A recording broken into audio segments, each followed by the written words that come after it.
Pasta 1. Faixa 1. 1. Nem tente.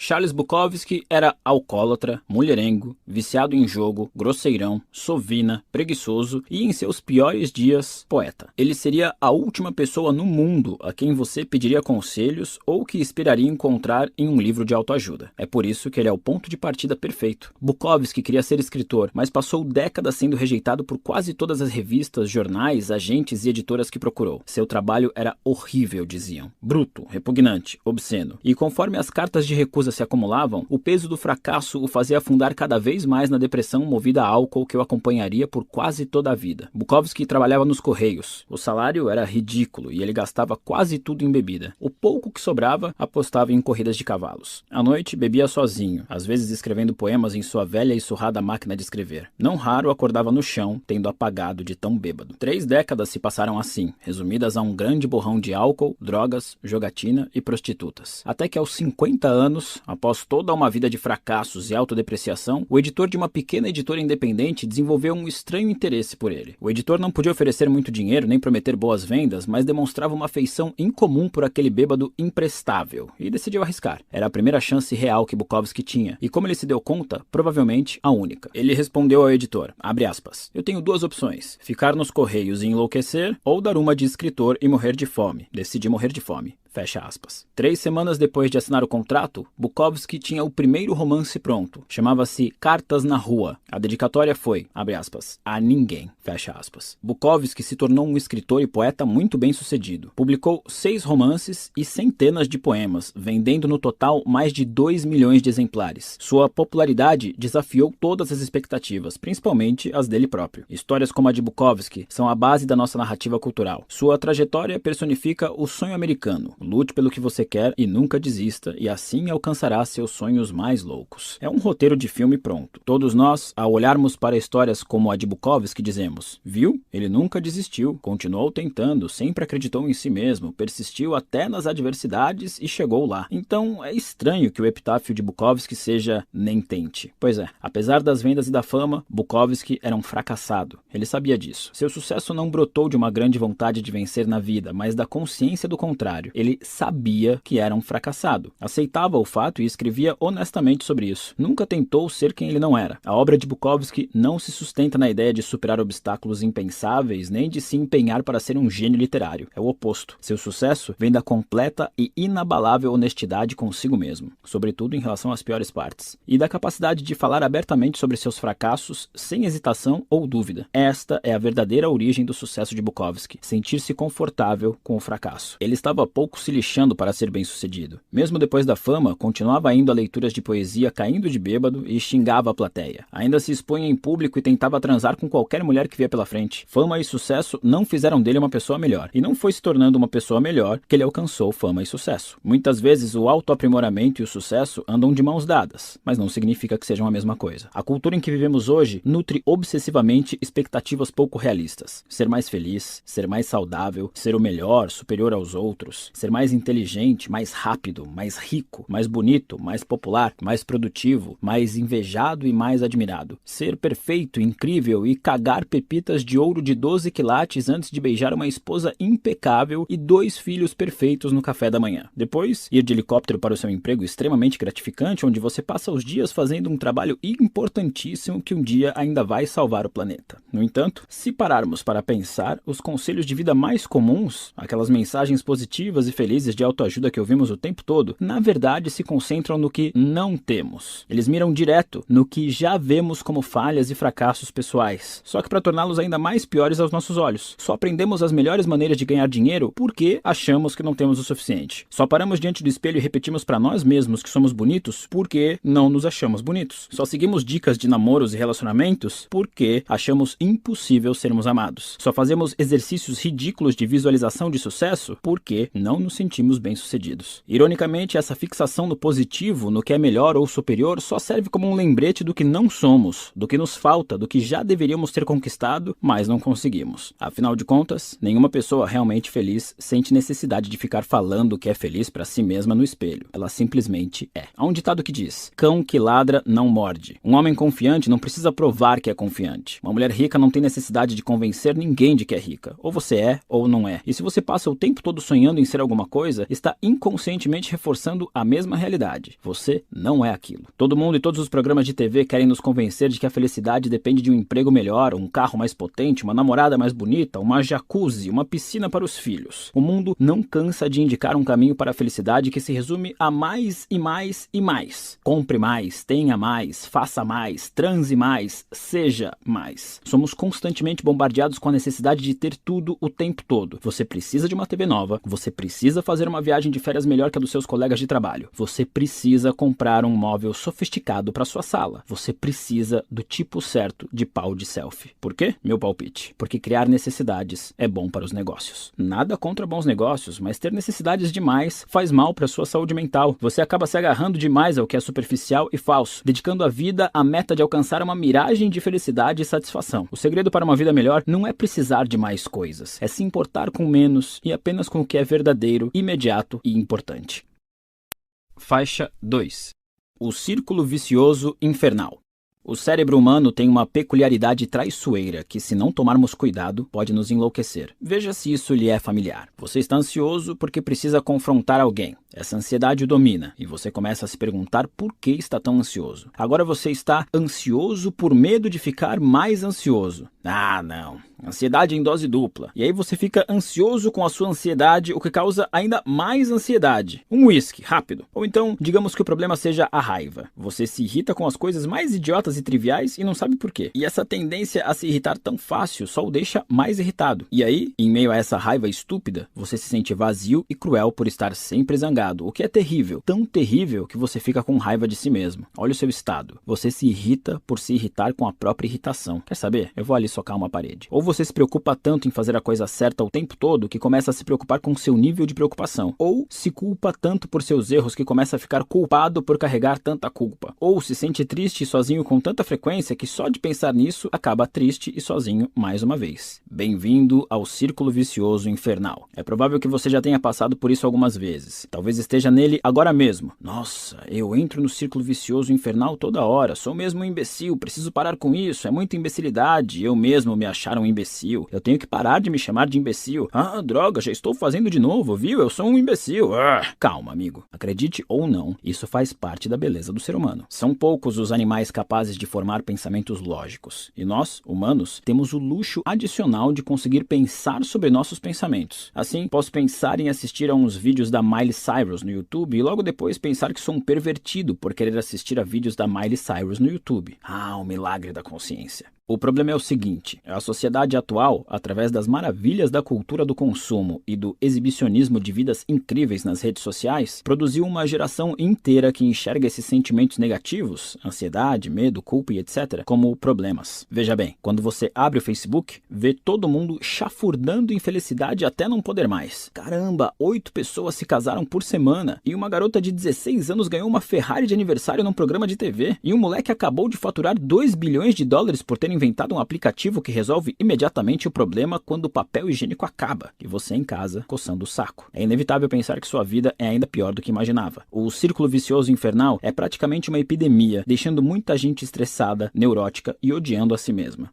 Nos tempos dos nossos avós, quando ficavam na merda, as pessoas pensavam: puxa, estou me sentindo o cocô do cavalo do bandido. Bom, é a vida, eu vou voltar pra minha lavoura. E hoje? Hoje em dia, se você fica na merda por 5 minutos que seja, é bombardeado com 350 imagens de gente absurdamente feliz, com uma vida maravilhosa da porra. E é impossível não sentir que tem algo errado com você. Essa última parte é a fonte do problema. Ficamos mal por estarmos mal. Nos culpamos por nos culparmos. Ficamos irritados com nossa irritação, ansiosos com nossa ansiedade, ansiedade. Qual é o meu problema? Daí a importância de ligar o foda-se. É isso que vai nos salvar, nos fazendo aceitar que o mundo é uma doideira e que tudo bem, porque sempre foi assim e sempre será. Quando você está pouco se fudendo pro seu mal-estar, você faz o círculo vicioso infernal entrar em curto-circuito. Eu estou na pior, mas e daí? Então, como se fosse salpicado por um pó mágico de desprendimento, você para de se odiar por se sentir tão mal. George Orwell disse que enxergar o que está diante do nariz exige um esforço constante. Bom, a solução para o estresse e a ansiedade é óbvia, e não percebemos porque estamos ocupados vendo pornô e propagandas de aparelhos para abdominais que não funcionam, enquanto nos perguntamos por que não temos um tanquinho e não transamos com mulheres lindas.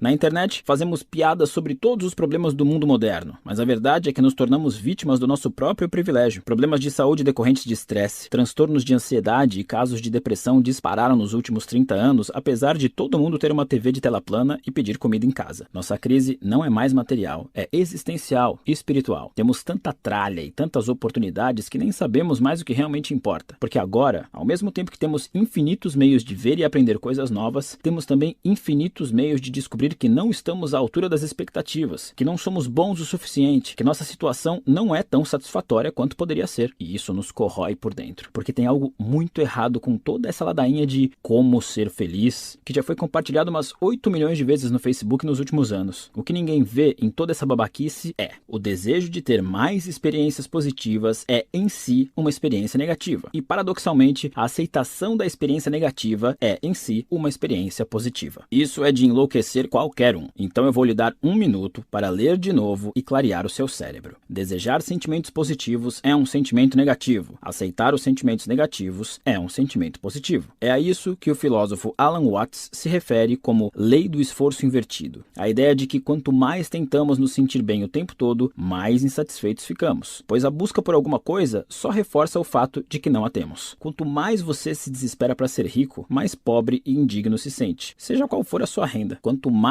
você se desespera para ser bonito e desejado, mais feio se considera, seja qual for sua aparência. Quanto mais você se desespera para ser feliz e amado, mais sozinho e aflito fica, não importa com quem esteja. Quanto mais espiritualizado quer ser, mais egocêntrico e superficial se torna no processo. É como na vez em que tomei ácido. Quanto mais eu andava em direção a uma casa, mais a casa se afastava. E sim, usei minhas alucinações de LSD para fazer uma consideração filosófica sobre a felicidade. Foda-se. Como disse o existencialista Albert Camus, e tenho quase certeza de que ele não usava LSD, você nunca será feliz se insistir em tentar descobrir o que é felicidade. Você nunca viverá verdadeiramente se estiver procurando o sentido da vida. Em resumo, nem tente. Eu sei que você está pensando, Mark, essas suas ideias são muito excitantes, mas e o Camaro para o qual estou economizando? E toda a fome que passei para ficar em forma? Olha aquela academia cara, viu? E essa casa de praia dos meus sonhos? Se eu ligar o foda-se para essas coisas, bom, eu nunca vou conseguir nada. Não é isso que eu quero. Que bom que você tocou nessa questão. Já percebeu que às vezes quando você se importa menos com alguma coisa, acaba se saindo melhor? Já notou que geralmente é a pessoa menos empenhada que acaba se dando bem? Já reparou que às vezes quando você para de se importar tanto, tudo começa a entrar nos eixos? Por que isso acontece? O interessante sobre a lei do esforço invertido é que ela não tem esse nome à toa. Ligar o foda-se funciona ao contrário. Se buscar o positivo é negativo, então buscar o negativo gera o positivo. O sofrimento que você passa na academia lhe dá mais saúde e energia. Os erros que você comete no trabalho permitem que você compreenda melhor o que é preciso para ser bem-sucedido. Paradoxalmente, lidar abertamente com suas inseguranças torna você mais confiante e carismático. O incômodo de um confronto honesto é o que gera maior confiança e respeito. Enfrentar seus medos e suas ansiedades é o que vai fazer você criar coragem e perseverança. Sério, eu poderia falar disso por horas, mas eu acho que já deu para entender. Tudo que vale a pena na vida só é obtido ao superar o sentimento negativo associado a ele. Toda tentativa de escapar do negativo, de evitá-lo, suprimi-lo ou silenciá-lo, sai pela culatra. Evitar o sofrimento é uma forma de sofrimento. Evitar dificuldades é uma dificuldade. Negar o fracasso é fracassar. Esconder o que é vergonhoso é, em si, causa da vergonha. O sofrimento é um fio inextricável que compõe o tecido da vida, e arrancá-lo não só é impossível, como também é destrutivo. Tentar desmantela todo o resto. O esforço para evitar o sofrimento é dar atenção demais a ele. Em contrapartida, se você conseguir ligar o foda-se, torna-se imbatível. Eu mesmo já me importei com muitas coisas, mas também já liguei o foda-se para várias outras. E assim como o caminho não percorrido, foram meus foda-se que fizeram toda a diferença. Talvez você conheça alguém que em algum momento tenha ligado o foda-se e depois realizado um feito incrível. Talvez tenha havido uma época na sua vida vida em que você simplesmente ligou o foda-se e alcançou algo extraordinário. Por exemplo, me demitir do meu emprego na área de finanças depois de apenas 6 semanas para abrir uma empresa na internet tem um lugar de honra no meu hall da fama do foda-se. O mesmo vale para a época em que eu decidi vender quase tudo que tinha e ir morar na América do Sul. As consequências? Foda-se. Eu fui lá e fiz. Esses momentos em que jogamos tudo pro alto são os mais decisivos da vida. As maiores guinadas na carreira, a decisão espontânea de largar a faculdade e formar uma banda de rock, a iniciativa de finalmente dar um pé na bunda daquele namorado parasita. Ligar o foda-se é encarar os desafios mais assustadores e mais difíceis da vida e agir. Superficialmente, ligar o foda-se pode até parecer simples, mas no fundo, a história é outra. Quase todos passamos a vida em suplício por nos importarmos demais em situações que merecem o botão do foda-se. Perdemos tempo ruminando a grosseria do atendente em nos dar o troco em moedas. Ficamos loucos quando uma série de TV que acompanhamos é cancelada. Ficamos putos se ninguém no trabalho pergunta como foi o fim de semana justamente quando fizemos programas incríveis. Enquanto isso, o cartão de crédito estourou, o nosso cachorro nos odeia e nosso filho está cheirando no banheiro. Mas mesmo assim, estamos irritados com moedinhas e Everybody Loves Raymond. Presta atenção, você vai morrer um dia. Eu sei que é meio óbvio, mas eu só queria dar uma refrescada na sua memória. Você e todo mundo que você conhece estarão mortos em breve. E no curto período entre agora e o dia da sua morte, você só pode se importar com uma quantidade limitada de coisas. Bem poucas, na verdade. Se sair por aí se importando com tudo e todos, sem critério algum, vai acabar se ferrando. Ligar o foda-se é uma arte sutil. Eu sei que esse conceito pode parecer ridículo e que eu talvez soe como um babaca, mas eu estou falando de aprender a direcionar e priorizar seus pensamentos de maneira efetiva. Escolher o que é importante e o que não é, com base em seus valores pessoais. Isso é bem difícil. Você vai precisar de um bom tempo de prática e disciplina, e muitas vezes não vai conseguir. Mas talvez seja a habilidade pessoal que mais vale o esforço. Talvez a única. Isso porque quando o foda-se não está acionado, quando você se importa com tudo e todos, você passa a viver como se tivesse o direito inalienável de se sentir confortável e feliz o tempo todo, como se tudo tivesse a obrigação de ser exatamente do jeito que você quer. Isso é uma doença e vai te comer vivo. Toda adversidade será vista como injustiça, todo desafio como fracasso, todo inconveniente como ofensa pessoal, toda divergência como traição. Vai viver confinado a um inferno de mesquinhez dentro da sua cabeça, ardendo em presunção e arrogância, preso em seu círculo vicioso infernal, em constante movimento, mas sem chegar a lugar algum. Faixa 3. A sutil arte de ligar o foda-se. Quando se fala em ligar o foda-se, as pessoas imaginam que seja uma serena indiferença em relação a tudo, uma calmaria capaz de anular todas as tempestades.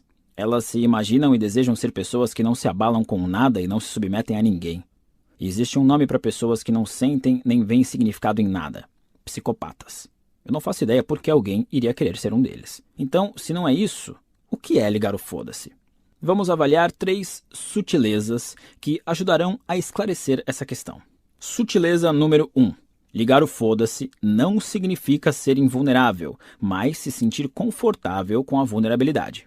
Que fique claro, não existe absolutamente nada admirável na indiferença. Não é uma questão de autoconfiança. Pessoas indiferentes são fracas e medrosas. São parasitas preguiçosos ou trolls da internet. Na verdade, pessoas indiferentes cultivam a indiferença porque não sabem ligar o foda-se. Elas se importam tanto com o que os outros acham do seu cabelo que nunca estão ao trabalho de lavá-lo e penteá-lo. Se importam tanto com o que as pessoas pensam de suas ideias que se escondem atrás do sarcasmo e se comportam como as donas da verdade. Têm medo de deixar os outros se aproximarem, então se convencem de que são floquinhos de neve especiais e únicos, com problemas que ninguém entenderia. Pessoas indiferentes têm medo do mundo e da repercussão de suas escolhas. É por isso que não tomam decisões importantes. Escondem-se no apático poço cinzento do egocentrismo e autopiedade que criaram, distraindo-se eternamente dessa coisa insuportável chamada vida, que exige tanto tempo e energia. Porque existe uma verdade secreta sobre a vida. É impossível ligar o foda-se para ela. Com alguma coisa a gente tem que se importar. É parte da nossa natureza se importar com as coisas e, portanto, não recorrer ao foda-se. Sendo assim, a pergunta é: com o que se importar? Como escolher o que importa? E como ligar o foda-se para todo o resto? Há pouco tempo, um amigo da minha mãe roubou uma boa quantia de dinheiro dela. Se eu fosse indiferente, teria dado de ombros, tomado um gole do meu cappuccino e baixado mais uma temporada de The Wire. Que pena, mãe. Mas não. Eu fiquei indignado, eu fiquei furioso. Eu falei: vamos atrás dele e meter um processo nesse filho da puta. Como assim? Por quê? Que se foda, eu vou acabar com a vida desse cara se for preciso. Essa situação ilustra a primeira sutileza do foda-se.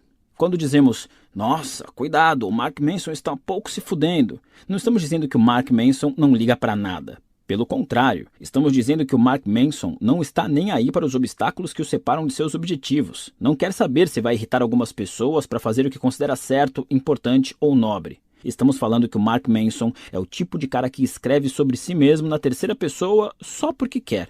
E ele tá pouco se fudendo. Isso é o mais admirável. Não eu, seu tonto. O conceito de superar as adversidades e a disposição de ser diferente, excluído, um pária, tudo em nome dos seus valores pessoais. A capacidade de encarar o fracasso de peito aberto. É admirável quem liga o foda-se para os problemas, para as derrotas, para o risco de fazer papel de bobo ou de se dar mal algumas vezes. Quem ri do perigo e segue em frente. Porque sabe que é certo. Sabe que é mais importante que si mesmo, mais importante que seu sentimento, seu orgulho, seu ego. Essas pessoas não dizem foda-se para tudo na vida, e sim para tudo que é dispensável na vida. Elas guardam suas preocupações para o que realmente importa. Amigos, família, objetivos, pizza. E um processo judicial de vez em quando. E por isso, por elas reservarem seus foda-se para o que não importa, os outros passam a se importar com elas. Porque eis outra verdade secreta sobre a vida. Não tem como ser importante e transformar para algumas pessoas sem ser uma piada e um constrangimento para outras. É impossível, porque não existe ausência de adversidade. Não existe e pronto. Dizem que aonde quer que você vá, há uma tonelada de adversidades e fracassos esperando. Esse não é o problema. A ideia não é fugir das merdas. É descobrir com qual tipo de merda você prefere lidar. Sutileza número 2. Se quiser ligar o foda-se para as adversidades, primeiro você precisa se importar com algo mais importante que elas. Imagine que você está no supermercado e vê uma senhorinha gritar com o caixa reclamando que tinha visto um produto na promoção por 30 centavos a menos. Por que se importar com isso? São só 30 centavos. Vou explicar. Aquela senhora não deve ter nada melhor para fazer com seus dias, além de ficar em casa catando promoções no jornal. Ela é velha e solitária. Os filhos são os escrotos que nunca a visitam. Ela não transa há mais de 30 anos. Não consegue peidar sem sentir uma dor horrorosa na lombar. Sua aposentadoria não dá pra nada e ela provavelmente vai morrer de fralda achando que está na terra das fadas. Então ela coleciona promoções. É tudo que essa senhora tem. Só ela e os encartes de promoções. É só com isso que ela se importa, porque não existe mais nada com que se importar. Assim, quando aquele caixa entediado se recusa a validar a promoção, quando defende a pureza de sua caixa registradora como os cavaleiros medievais defendiam a virgindade das donzelas, pode apostar que a vovó vai entrar em erupção. 80 anos de frustração vão desmoronar de uma vez. Uma furiosa tempestade de "na minha época" e "ninguém tem mais respeito". O problema das pessoas que se agarram a qualquer banalidade como se daquilo dependesse sua maldita vida é que elas não têm mais nada interessante com que se importar. Se você estiver sempre dando importância demais para tudo quanto é coisinha, a nova foto que seu ex postou, as pilhas do controle remoto que acabaram de novo, a promoção do sabonete líquido que você perdeu, é bem possível que sua vida esteja um marasmo e você não tenha nada legítimo com que se importar. Esse é o seu verdadeiro problema, não o sabonete líquido, não o controle remoto. Uma vez ouvi um artista dizer que quando uma pessoa não tem problemas, a mente automaticamente encontra um jeito de inventar alguns.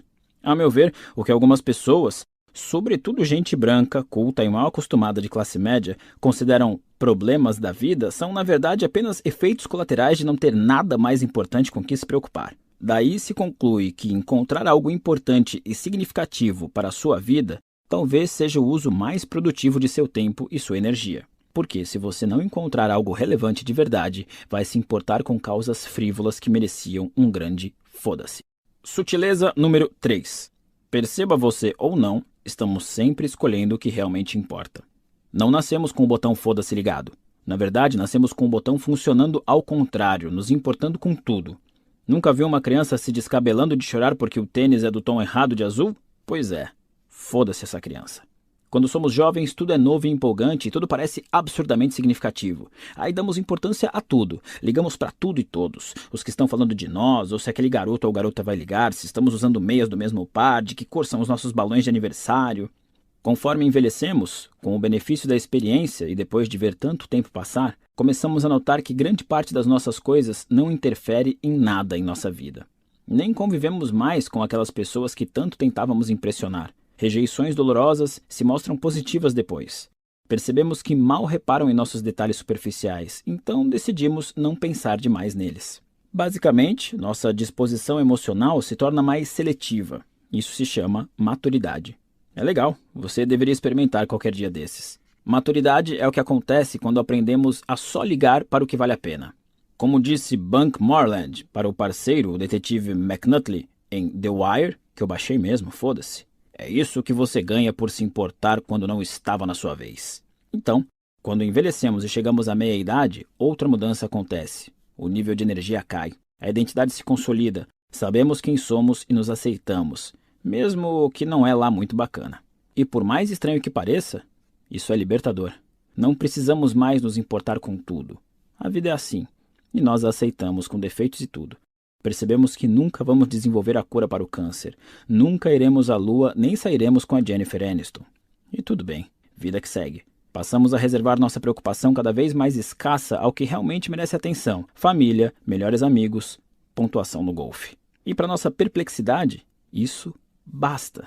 Na verdade, ficamos felizes pra cacete depois dessa simplificação, e por um bom tempo. Começamos a pensar que talvez aquele bêbado maluco do Bukowski soubesse do que estava falando. Nem tente.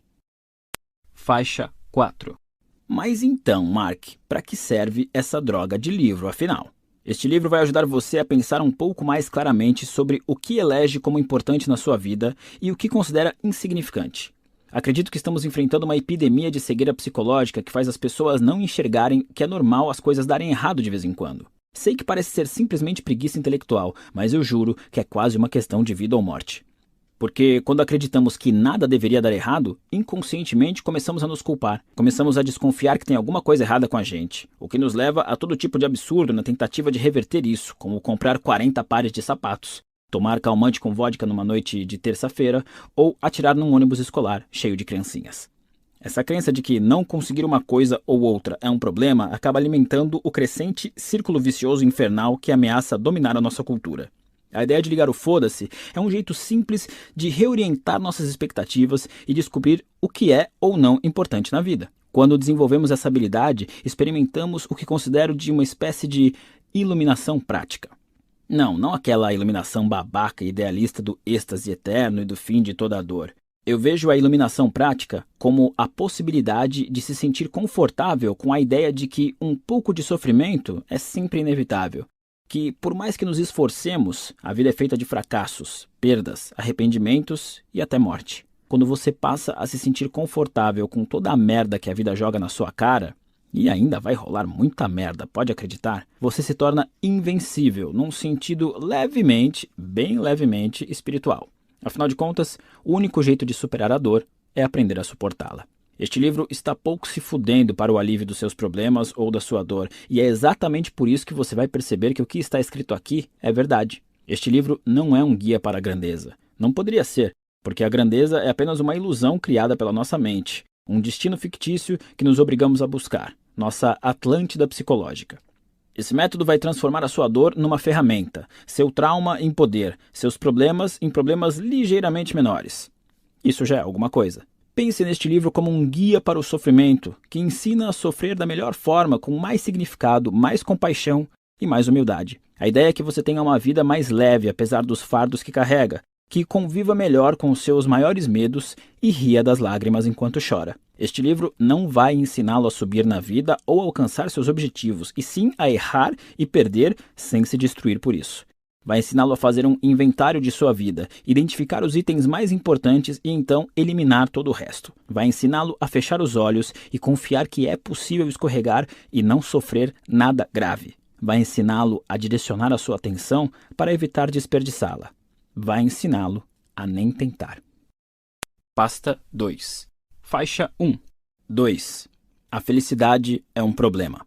Há uns 2.500 anos, num palácio localizado no sopé himalaio do atual Nepal, vivia um rei que queria ser pai. O rei tinha um objetivo bastante grandioso para o filho: tornar a vida da criança perfeita. O menino não passaria por um único momento de dor. Todas as suas necessidades e todos os seus desejos seriam atendidos prontamente. O rei mandou que construíssem muros altos ao redor do palácio para que o príncipe jamais conhecesse o mundo lá fora. Ele mimava o menino, cobrindo-o de comida e presentes, cercando-o de servos que atendiam a todos os seus caprichos.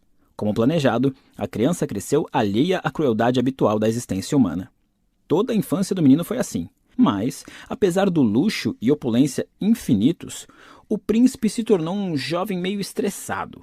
Em pouco tempo, todas as experiências lhe pareciam vazias e sem valor. Por mais que o pai lhe desse, nada era suficiente e nunca significava nada. Até que, certa madrugada, o príncipe saiu do palácio às escondidas para descobrir o que havia além dos muros. Ele ordenou que um criado o conduzisse pelo vilarejo local, e o que ele viu deixou o rapaz aterrorizado. Pela primeira vez na vida, o príncipe conheceu o sofrimento. Viu doentes, velhos, desabrigados, sofredores e até mortes. O príncipe voltou ao palácio e entrou numa espécie de crise existencial. Sem saber como lidar com o que tinha visto, ficou todo emo e reclamão. E, como é típico dos jovens, acabou culpando o pai exatamente por tudo que o rei tentara fazer por ele. As riquezas, concluiu o príncipe, eram o que tinham deixado tão infeliz, impedindo-o de encontrar sentido na vida. Ele decidiu fugir. O príncipe só não contava que fosse tão parecido com o pai. Ele também tinha ideias grandiosas. Assim, decidiu não só fugir, como também abrir mão da nobreza, da família e de todas as posses para viver nas ruas, dormindo na imundície como um animal. Nas ruas, ele passaria fome, sofreria e mendigaria por comida pelo resto da vida. Na noite seguinte, o príncipe saiu escondido de novo, dessa vez para nunca mais voltar. Durante anos, ele viveu como mendigo, um refúgio descartado e esquecido da sociedade, o cocô de cachorro grudado no sapato da hierarquia social. E, como planejado, o príncipe sofreu muito. Enfrentou doenças, fome, dor, solidão e fraqueza. Ficou à beira da morte muitas vezes, sobrevivendo o dia inteiro com uma única noz. Alguns anos se passaram, e mais outros, até que nada aconteceu. O príncipe percebeu que aquela vida de provações não era aquilo tudo que prometia. Não levava a sua desejada iluminação. Não revelava nenhum mistério mais profundo a respeito do mundo ou do propósito da vida. Em outras palavras, o príncipe percebeu o que todo mundo meio que já sabia. Sofrer é uma merda e não necessariamente se traduz em algo significativo. Seja na riqueza ou na pobreza, não existe valor no sofrimento quando não há um propósito. Daí foi um pulo para o príncipe chegar à conclusão de que sua ideia tão grandiosa assim como a do pai era uma bela bosta e de que ele deveria fazer outra coisa da vida. Muito confuso, o príncipe se limpou e, encontrando uma grande árvore perto do rio, decidiu se sentar à sombra e só se levantar quando tivesse outra grande ideia. Reza a lenda que o príncipe confuso ficou debaixo da árvore por 49 dias.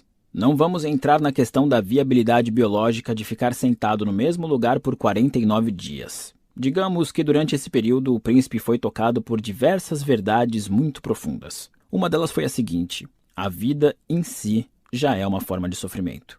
Os ricos sofrem por serem ricos. Os pobres sofrem por serem pobres. Pessoas sem família sofrem por não terem família. Pessoas com família sofrem por causa da família. Pessoas que buscam os prazeres mundanos sofrem por causa dos prazeres mundanos. Pessoas que se abstêm dos prazeres mundanos sofrem por se absterem. Isso não significa que todo sofrimento seja igual. Sem dúvida, alguns são mais dolorosos que outros, mas mesmo assim, todos sofremos. Anos depois, o príncipe formularia toda uma nova filosofia de vida e a transmitiria ao mundo. E este seria o princípio central. Devemos parar de tentar resistir à dor e à perda, pois são inevitáveis. O príncipe se tornaria conhecido como Buda. E se você nunca ouviu falar dele, saiba que Buda não foi pouca coisa. Existe uma premissa básica em muitas de nossas conjecturas e crenças. Ela postula que a felicidade é algorítmica, que pode ser buscada, merecida e alcançada como se estivéssemos entrando na faculdade de Direito ou montando um complicado conjunto de Lego. Se eu conseguir X, serei feliz.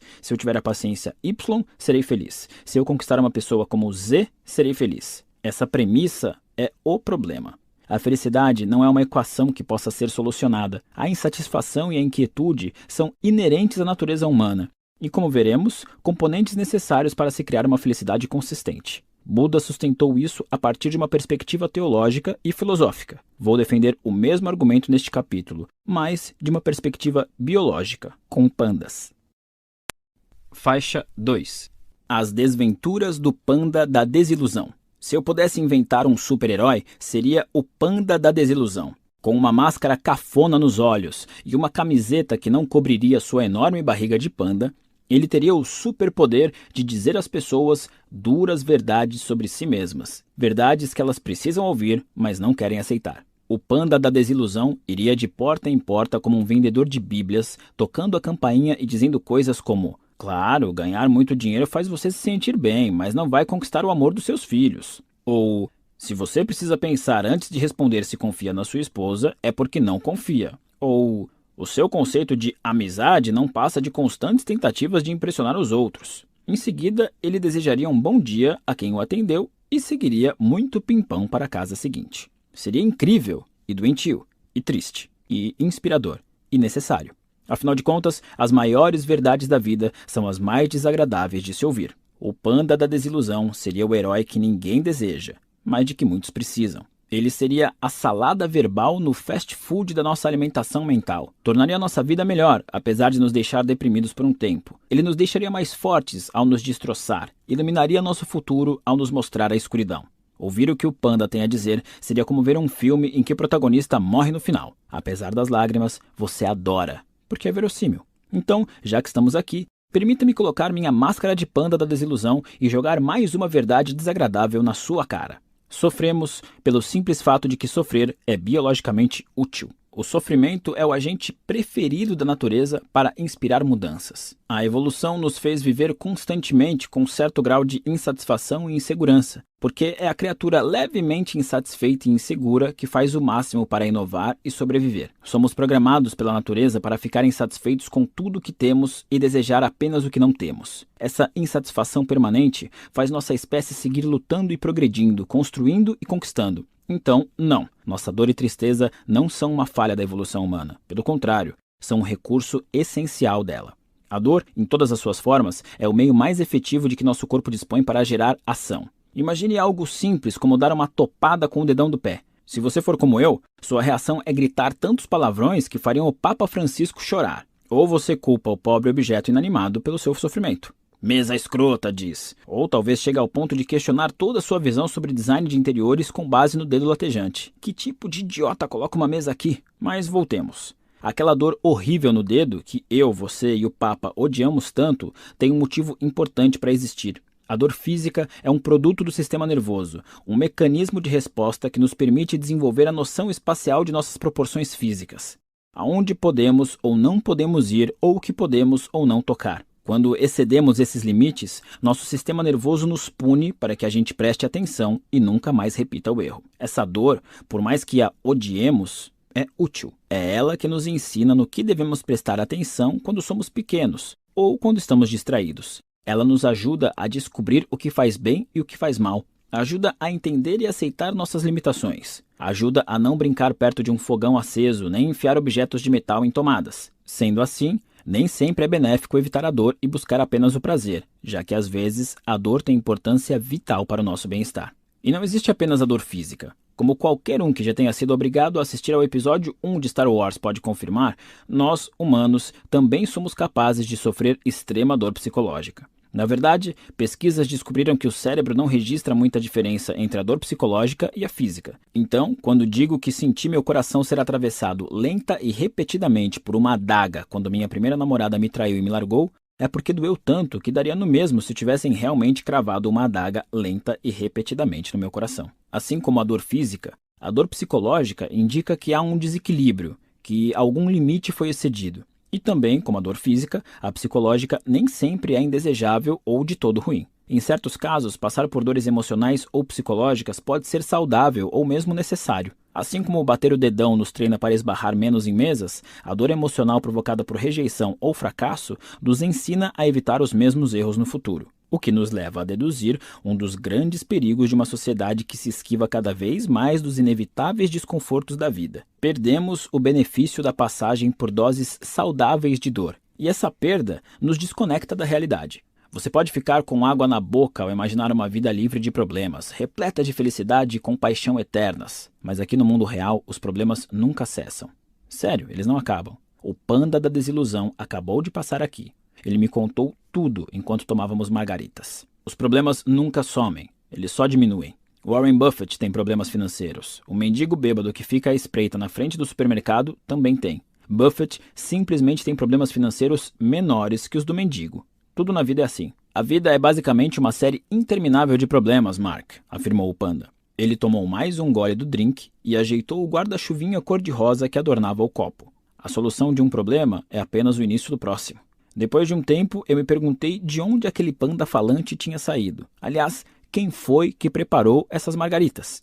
Não espere por uma vida sem problemas, continuou o panda. Isso não existe. Em vez disso, torça por uma vida cheia de problemas pequenos. E dizendo isso, ele pousou o copo, ajeitou o guarda-chuvinha nele e saiu caminhando alegremente rumo ao horizonte.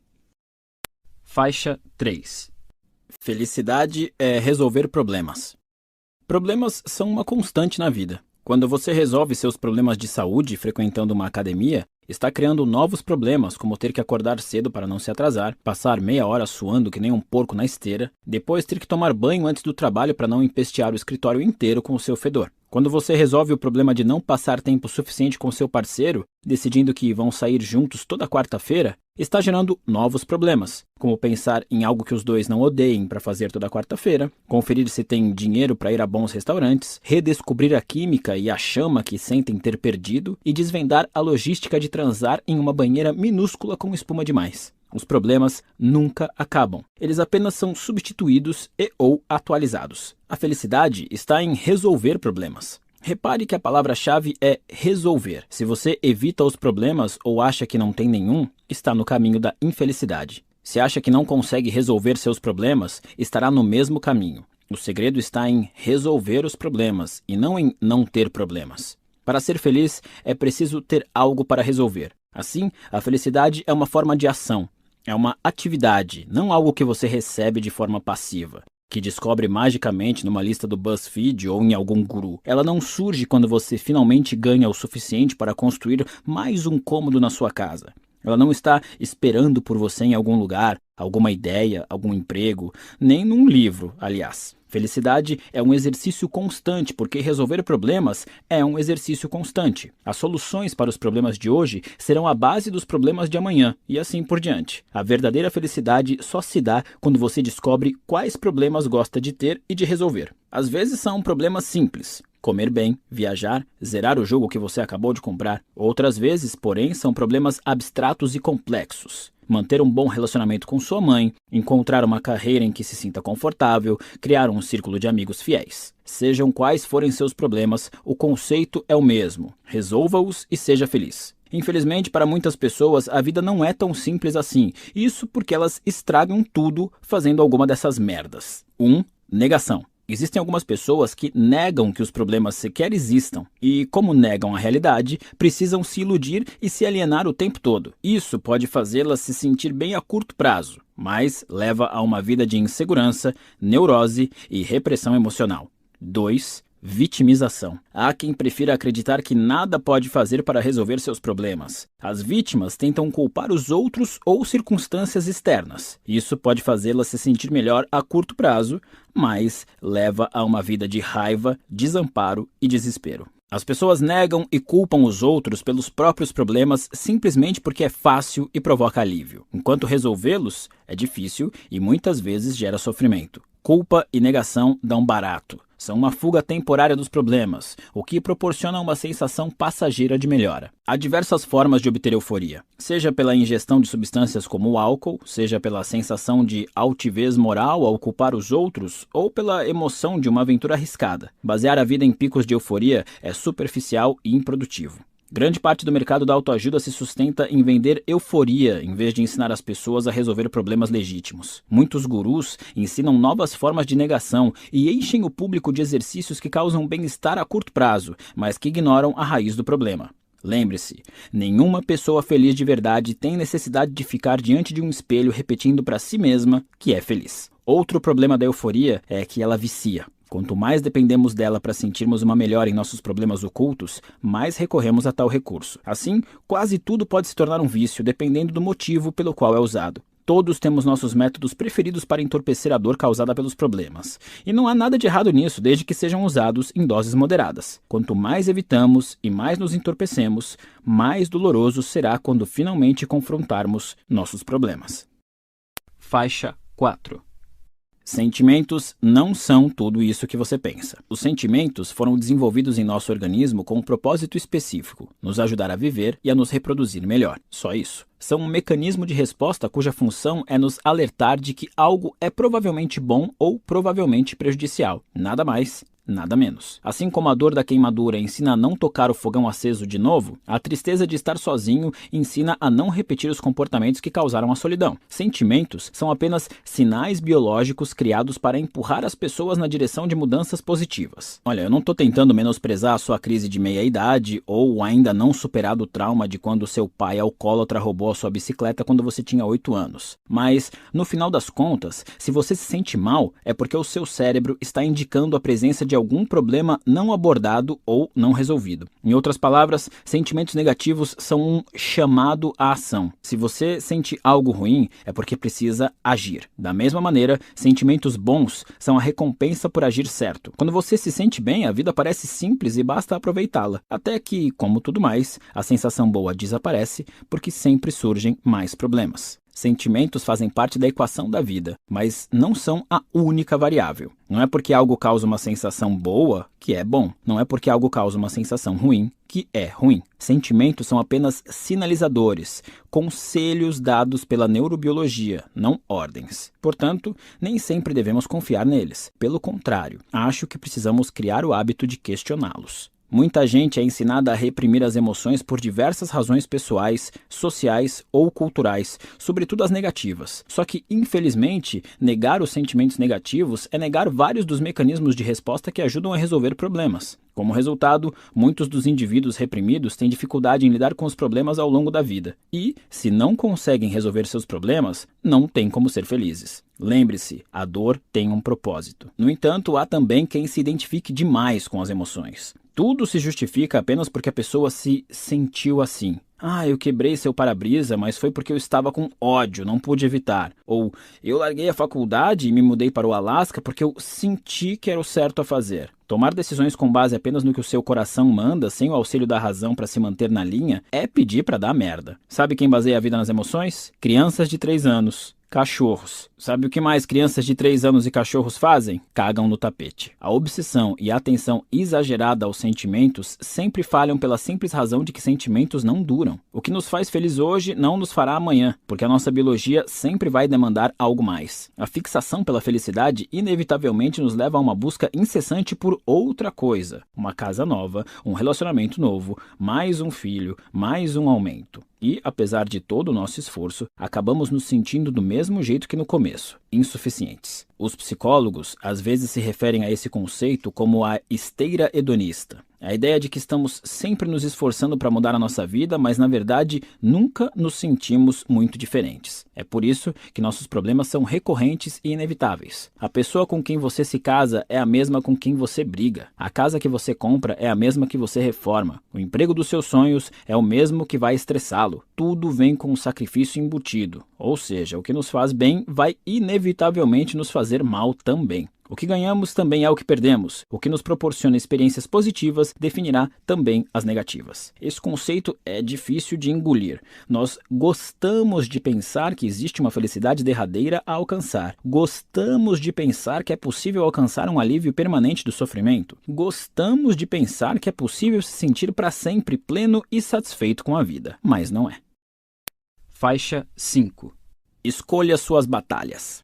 Se eu lhe perguntar o que você quer da vida e você disser algo como quero ser feliz, ter uma família maravilhosa e um emprego de que eu goste. Essa é uma resposta tão comum e previsível que não significa nada. Todo mundo gosta do que é bom. Todo mundo quer ter uma vida sem preocupações, feliz e fácil, se apaixonar, ter relacionamentos incríveis, parceiros sexuais fantásticos, ser lindo, ganhar dinheiro, ser popular, respeitado, admirado e tão foda que as multidões se abrirão como o mar vermelho quando você passar. Todo mundo quer isso. É fácil querer isso. Uma pergunta mais interessante que a maioria das pessoas nunca considera é: qual dor você quer na vida? Pelo que você está disposto a lutar? Porque isso é muito mais determinante na definição do seu futuro. Por exemplo, muita gente quer ter a melhor sala do escritório e ganhar rios de dinheiro. Mas não é qualquer um que está disposto a trabalhar 60 horas por semana, fazer longos trajetos indo e voltando do escritório, preencher uma montanha de papelada odiosa e vencer hierarquias corporativas arbitrárias só para escapar dos opressores cubículos infinitos. Muitas pessoas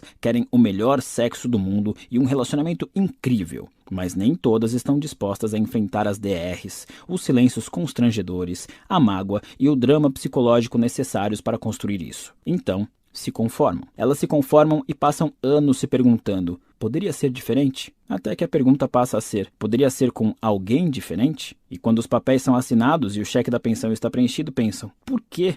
Se não foi porque você tinha padrões e expectativas baixos 20 anos atrás, então foi por quê? Porque a felicidade exige esforço. Ela se origina dos problemas. A alegria não brota do chão como margaridas e arco-íris. Satisfação e propósitos genuínos, sérios e duradouros, devem ser conquistados pela escolha e pela maneira como conduzimos nossas batalhas. Sofra você com ansiedade, solidão, toque ou um chefe imbecil que estraga metade do seu dia, a solução é aceitar e mergulhar ativamente nessa experiência negativa. Não evitá-la, não fugir dela. Muita gente quer ter um corpo maravilhoso, mas ninguém consegue isso sem passar pela dor e pelo cansaço físico de gastar horas e horas dentro de uma academia ou calcular tudo o que come, planejando sua vida em minúsculas porções. Há quem queira abrir um negócio, mas ninguém se torna um empreendedor bem-sucedido se não encontrar um jeito de avaliar o risco, a incerteza, os muitos fracassos, a quantidade insana de horas dedicadas a algo que pode render absolutamente nada. A maioria das pessoas quer encontrar um parceiro, mas ninguém conquista uma pessoa maravilhosa sem saber lidar com a turbulência emocional causada pelas rejeições exaustivas, com a tensão sexual reprimida e com a obsessão em olhar fixamente para um celular que nunca toca.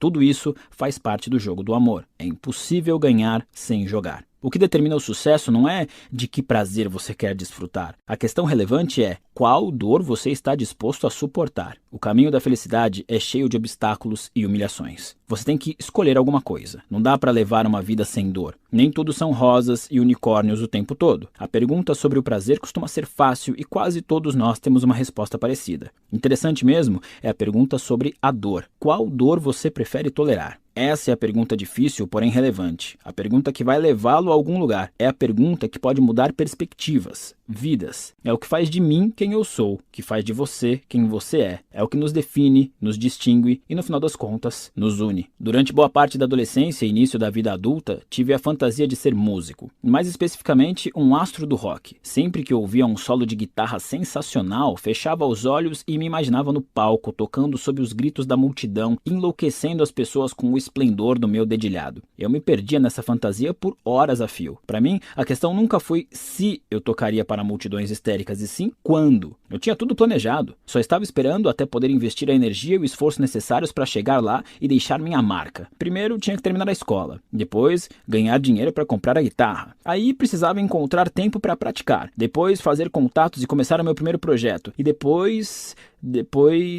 nada. Apesar de eu ter passado metade da vida fantasiando, esse sonho nunca se tornou realidade. E foi preciso muito tempo e muita luta para que eu finalmente descobrisse por quê. Eu não queria aquilo de verdade. Minha paixão era pelo resultado. Eu, lá no palco, colocando minha alma na música, as pessoas aplaudindo, eu arrasando, mas não pelo processo. E por causa disso, fracassei. Várias vezes. Sinceramente, eu nem tentei o suficiente para fracassar. Eu mal tentei. O esforço diário de praticar, a logística de encontrar uma banda e ensaiar, a dificuldade de arranjar shows e fazer as pessoas aparecerem e se interessarem, as cordas arrebentadas, o amplificador estourado, os 20 quilos de equipamentos que eu precisaria levar de lá para cá sem carro. O sonho é imenso e a escalada até o topo é interminável. O que eu levei muito tempo para descobrir é que eu não gostava muito de escalar, eu só gostava de me imaginar no cume. Segundo a narrativa cultural dominante, eu decepcionei a mim mesmo. Eu sou um desistente, um perdedor, eu não tenho talento. Eu abri mão do meu sonho e talvez tenha sucumbido à pressão social. Mas a verdade é muito menos interessante que essas explicações. A verdade é que eu achei que eu queria uma coisa, mas não queria. Fim de papo. Eu queria a recompensa e não as dificuldades. Eu queria o resultado e não o processo. Eu não era apaixonado pela luta, e sim pela vitória. E a vida não funciona assim. Você é definido pelas batalhas que está disposto a lutar. As pessoas que gostam da batalha da academia são aquelas que participam de triatlos, têm barriga de tanquinho e conseguem levantar um carro. As pessoas que gostam das longas horas de trabalho e da política de ascensão na hierarquia corporativa são as que chegam rapidamente ao topo. As pessoas que gostam das tensões e incertezas do estilo de vida do artista faminto são, no final das contas, as que chegam aos palcos. Isso não tem nada a ver com força de vontade ou coragem. Não é a repetição da ladainha "não há vitória sem dor". É o componente mais simples e básico da vida. As batalhas determinam as conquistas. Os problemas criam a felicidade. Junto com os problemas, um pouco menores e mais atualizados. Veja bem, trata-se de uma interminável espiral ascendente. Se você acha que em algum momento terá permissão para parar, infelizmente não entendeu nada, porque a alegria está na subida. Pasta 3. Faixa 1. 3. Você não é especial. Quero falar sobre um conhecido meu, vamos chamá-lo de Jimmy. Jimmy estava sempre envolvido em vários projetos. Sempre que perguntavam o que ele estava fazendo, Jimmy falava sobre a consultoria que estava prestando para alguma empresa, descrevia um promissor aplicativo de saúde para o qual vinha buscando investidores, falava de um evento beneficente em que faria um discurso ou contava sobre a ideia milionária que tivera para uma bomba de combustível mais eficiente. O cara não parava, estava sempre ligado e se você desse papo, o Jimmy continuaria eternamente mostrando como era fenomenal o seu trabalho e como eram brilhantes suas ideias, despejando em cima de você tantos feitos pessoais que mais parecia estar sendo entrevistado na TV. Jimmy era pura positividade o tempo todo, sempre alçando novos voos, sempre a um passo de mais uma conquista. Um verdadeiro cara que põe a mão na massa. O problema era que Jimmy também era um completo parasita. Muito papo e nenhuma ação. Passava a maior parte do tempo chapado e gastava em bares e restaurantes sofisticados tanto quanto investia em suas